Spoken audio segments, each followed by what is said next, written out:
So ito, papakilo na naman tayo mga kalakal natin sa ating bahay. Ito yung aluminum door. Sa pinto namin binaklas bago mga mags ng e-bike. Ito yung mga bakal-bakal natin, ng mga giniba natin sa ating bahay.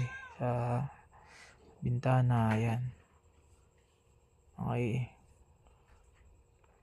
So yan, kinakalkal na natin paring Justin. Ayan. Check natin kung ilang kilo to. Lahat. Kanang aabutin na ito. At dami oh.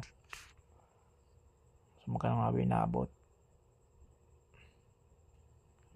Sa 100 kilos din ang inaabot. Halos.